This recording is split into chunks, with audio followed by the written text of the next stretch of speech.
7 of the worst plays in NFL history. Before we start, I want you guys to hit that red subscribe button so that you never miss out on any of our videos. Hey guys, what's up? Welcome back to Big Hit Central. Play calling in the NFL is a lot more difficult than it looks, but there are some moments in recent football history that were just so unbelievable, we can't understand how they even happened. If you're a fan of one of these teams, you'll never forget it. If you were a fan of the opposing team, you at least got a good chuckle out of it. The rest of us are still in disbelief. These are the plays that made us wonder just what the hell they were trying to accomplish. Here's 7 of the worst NFL plays. Number 1. Cincinnati falls apart. This is less of a single play and more of a series of unfortunate events. Cincinnati hasn't won a playoff game since 1990, but finished strong in the 2015-2016 season, earning a wildcard spot and a shot at eliminating their AFC North rival, the Pittsburgh Steelers. Bengals-Steelers games are always a toss-up, but can be particularly brutal.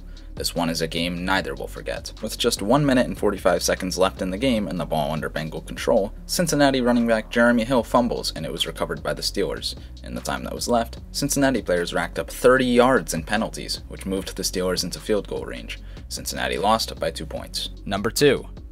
Goff. A 42-yard attempt by Yepremian. Snap, set down, the kick. The 1972 Miami Dolphins are the only team in the Super Bowl era to have completed an undefeated season. Don Shula's team went 17-0 that year, winning Super Bowl VII over the Washington Redskins. That 1972 team was near perfect, but is best remembered for one of the worst plays in the NFL's history, Goff. Perhaps the 1972 Dolphins' weakness was its kicking game. Kicker Garo Yepremian had a knack for kicking the football too low on field goal attempts. He was an accurate kicker, but would get blocked occasionally. Shula had his team up 14-0 on Washington late in the fourth quarter. Rather than going for it on 4th and 4, Shula called on Yepremian to kick a 42-yard field goal. A made Yepremian field goal would have made it 17-0 Dolphins over Redskins to cap off a perfect 17-0 season. Well, Shula's hubris got in the way, and Yepremian's goal attempt was blocked by Washington defensive tackle Bill Brunidge. The football would bounce back to Yepremian before holder/stellar backup quarterback Earl Morrall could get his hands on it. Yepremian was running for his life in the Miami backfield. He tried to pass the ball to star running back Larry Kasanka, who also blocked for the Dolphins on field goals. Yepremian's pass went straight up in the air, and he batted it right into Redskins cornerback Mike Base's hands. Base would take the fumble back for a touchdown to make it 14-7 after the made Redskins point attempt. Miami would complete its pursuit of perfection by the same score. That 1972 team was perfect, but all anybody remembers about that Dolphins team was Goff. Number 3. Seahawks Super Bowl pass. The Seahawks made it all the way to Super Bowl 49 on the back of their beastly running back, Marshawn Lynch. Lynch was arguably the best running back of the season and perhaps one of the best of all time, so with 25 seconds left in the game and the Seahawks down by 4 points, it's 2nd and goal. The Seahawks handed it off to the unstoppable Lynch and won the game. Just kidding, they went for a pass that was picked off by New England, who ran the clock out and went home with the Lombardi. What exactly they were thinking has been a mystery ever since. Number 4. The Jets score a touchdown on their own kickoff. It's New Year's Day 2017, and the Bills decide to start the new year in the most Buffalo way possible. With 3 minutes left in the game, the Jets are up 23-3 and kick off to Buffalo following their latest garbage time score.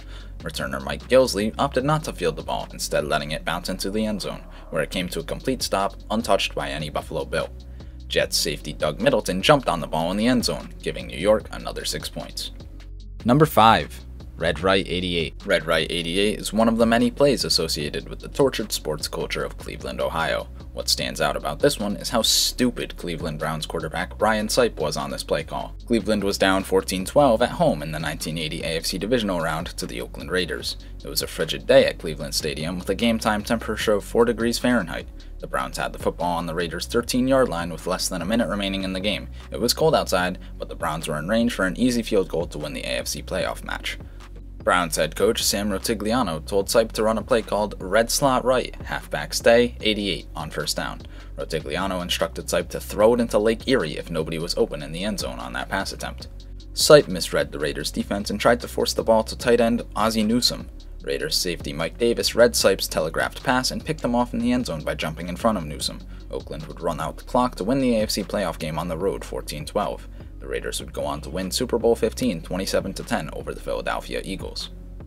Cleveland had 4 plays to get 3 points and completely blew it on the first attempt. It wasn't a sure thing that kicker Don Cockcroft would have made the field goal as he was playing with 2 herniated discs. If Sipe threw this ball into Lake Erie, like Rotigliano instructed, maybe Cleveland would have won Super Bowl 15. Number 6. DeSean Jackson literally drops the ball. Good tough third down receiver. Jackson, who has a history of dumb plays, picked up a 65-yard touchdown pass from Donovan McNabb during his rookie season with the Philadelphia Eagles. To celebrate his touchdown, he dropped the ball in the end zone with some swagger and flourish, except it wasn't a touchdown. And there was definitely nothing to celebrate. It turns out, Jackson dropped the ball on the 1-yard line, where it was eventually called dead because nobody on the Cowboys went to pick it up either. The Eagles were lucky to regain possession on the 1. Number 7. John Carney missed extra point after the River City relay. 2 wideouts to the left, 1 to the right. From the shotgun, Brooks pumps, throws. This is all context, of course. The 7-7 Saints were 7 seconds away from being eliminated in the postseason in Jacksonville, and promptly delivered one of the greatest single plays in history, a 3 lateral march down the field to make the score 2019, pending an academic extra point from Carney, who had missed 1 extra point in the prior 8 years. This brings us to the end of our video. I hope you enjoyed it. Hit like if you did, and don't forget to subscribe to our channel so that you don't miss any of our videos in the future. Also, watch the 2 videos that are on your screen now because I'm sure you'll love them. With that, I'll see you in the next video.